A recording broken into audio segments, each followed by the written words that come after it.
The moment Margaret Caldwell stepped into the quiet cafe with her teenage daughter, the weight of a lifetime pressed against her chest in a way no billion-dollar boardroom ever had. She had signed contracts that shifted markets, survived scandals that ruined others, and buried a husband she loved more than success itself. But nothing prepared her for the sight she would soon face, a sight that would unravel her carefully guarded heart and push her to do something no one would ever expect from a woman like her. If you believe that kindness can still change lives, that second chances matter, and that love shows up when we least expect it, take a moment right now to like this video, share it with someone who needs hope, comment your thoughts, and subscribe to the channel.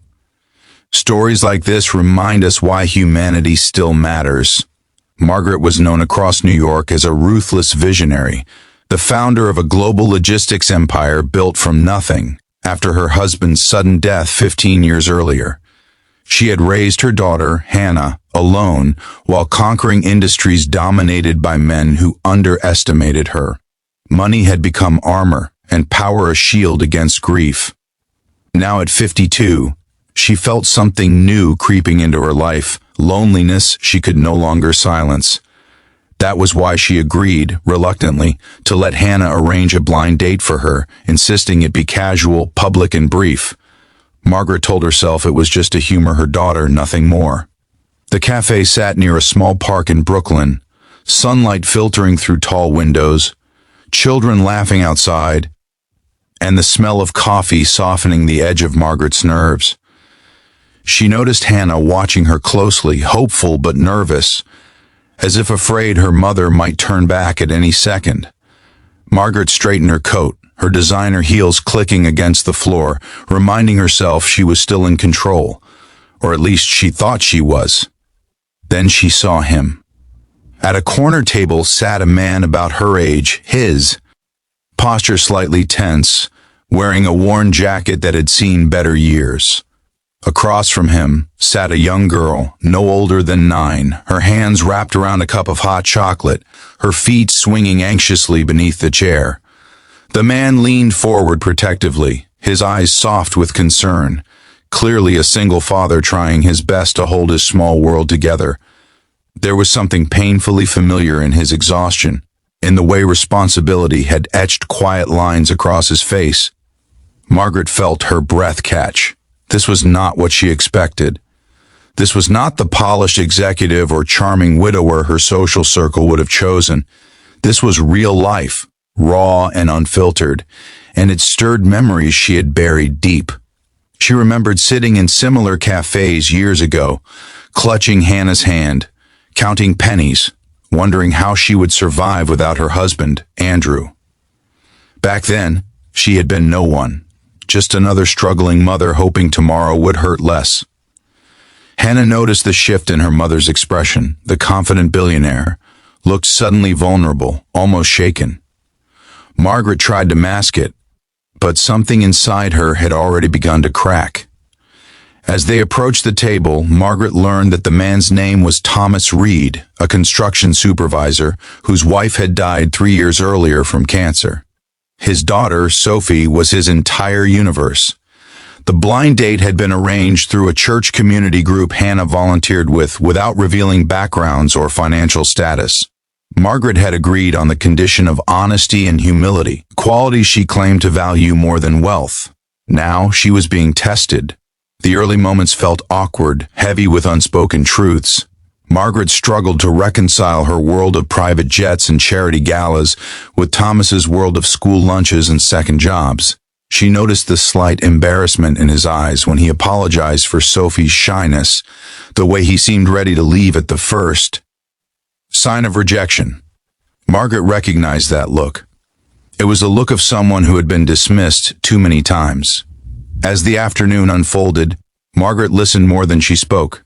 She learned how Thomas worked long hours but still volunteered at Sophie's school, how he skipped meals so she could have dance lessons, how nights were the hardest when grief crept in quietly. His life was not tragic in the dramatic sense, it was quietly heroic, and that frightened Margaret more than any business risk ever had. Her challenge was no longer whether she liked him. It was whether she could allow herself to feel again, to step outside the fortress she had built.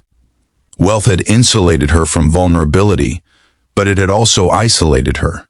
Sitting there watching Thomas brush crumbs from Sophie's sleeve with gentle care, Margaret felt something shift.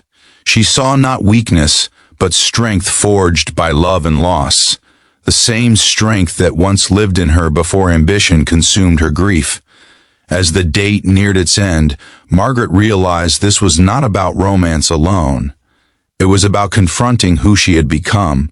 She had spent years funding scholarships, hospitals, and housing projects, yet she had forgotten how to see people face to face.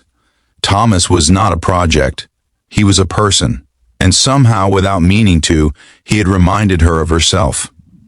That evening, Margaret did something unbelievable. Instead of retreating back into her guarded world, she invited Thomas and Sophie to attend a community dinner hosted by her foundation the following weekend. Without revealing her identity or status, she wanted them to come as equals, not recipients.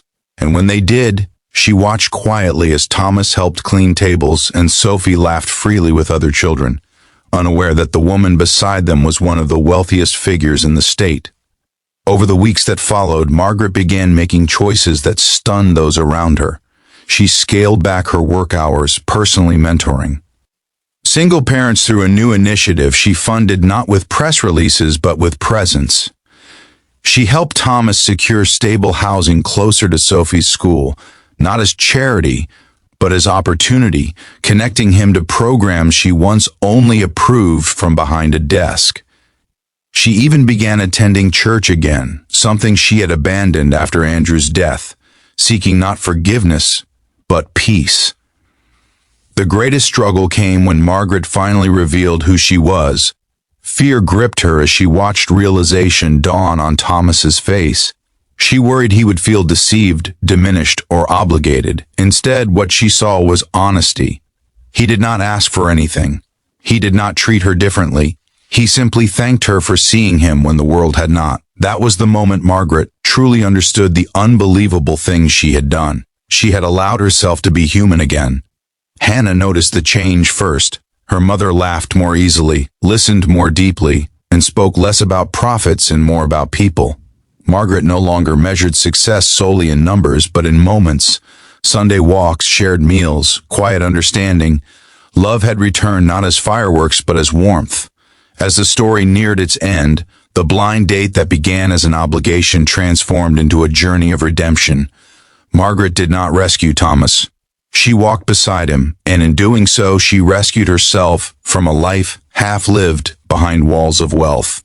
If this story touched your heart, if it reminded you that kindness can change even the most powerful lives, please take a moment now to like this video, share it, and subscribe. Your support helps keep stories like this alive. Before this story ends, leave a comment below and tell us what kindness means to you, or who in your life deserves a second chance. Margaret Caldwell learned that day in a small Brooklyn cafe that love does not care about status, and healing does not come from control. It comes from connection.